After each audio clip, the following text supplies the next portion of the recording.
We've talked quite a bit about, through many of the videos in the past, as you would know, the focus on the surname.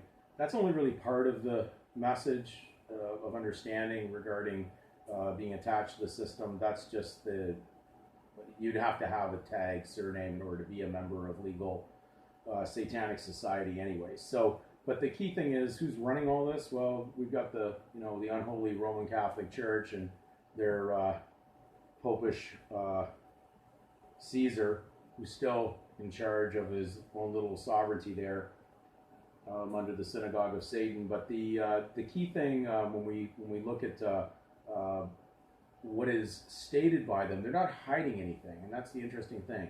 He wears a pagan Babylonian fish god hat, and I don't know how people miss that, but and then he goes out on the mass and he does a cross after he's wearing a cross to show he's double crossing you. But people, they don't see these obvious mockery signals of what they're up to. And so Pope Francis has been pretty straightforward. I'm going to make the statement that anybody who's ever been implied to be registered into the system has actually been implied to be under a social contract with the Vatican. They've been framed into that system under a universal system. So, this is a standard statement of birth record.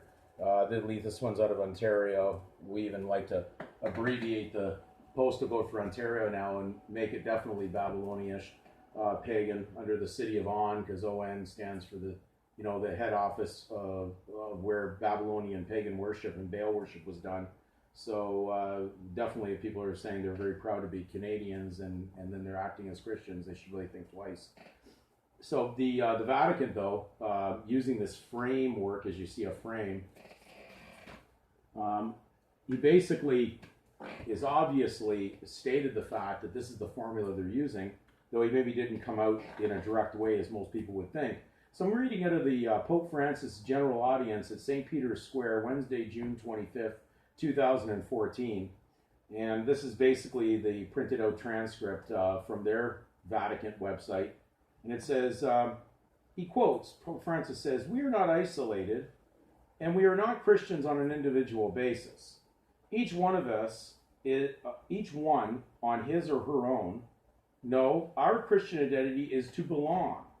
We are Christians because we belong to the church. It is like a last name. If the first name is I am Christian, the last name is I belong to the church." Now let's take a look at what he just said there. First, he's using that pagan terminology, church, which unfortunately the translators of the King James Bible used also, but it is ecclesia, so ecclesia, which means to congregate. It doesn't mean a man-made building. And if we followed and researched scripture, we would know that God doesn't now reside in a man-made building. You are now the temple of God, where God dwells.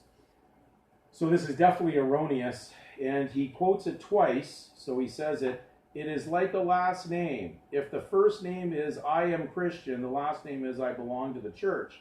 And church means a pagan temple, a kirk. It has nothing to do with the ecclesia translation, though all those that are branches of the Church of England and the unholy Roman Empire of the Vatican are also using that terminology.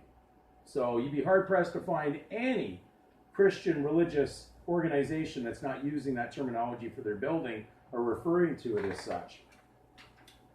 Again, he states it later in his speech. He says, "There are those who believe they can maintain a personal and direct immediate relationship with Jesus Christ outside the communion and mediation of the church, the pagan temple." He says, "Remember this well. To be a Christian means belonging to the church. The first name is Christian, the last name is belonging to the church." So I can tell you straight off, your last name on any document you fill out belongs to the Vatican. Don't misunderstand these words. They're running the whole scope of the entire worldwide legal monetary collection plate.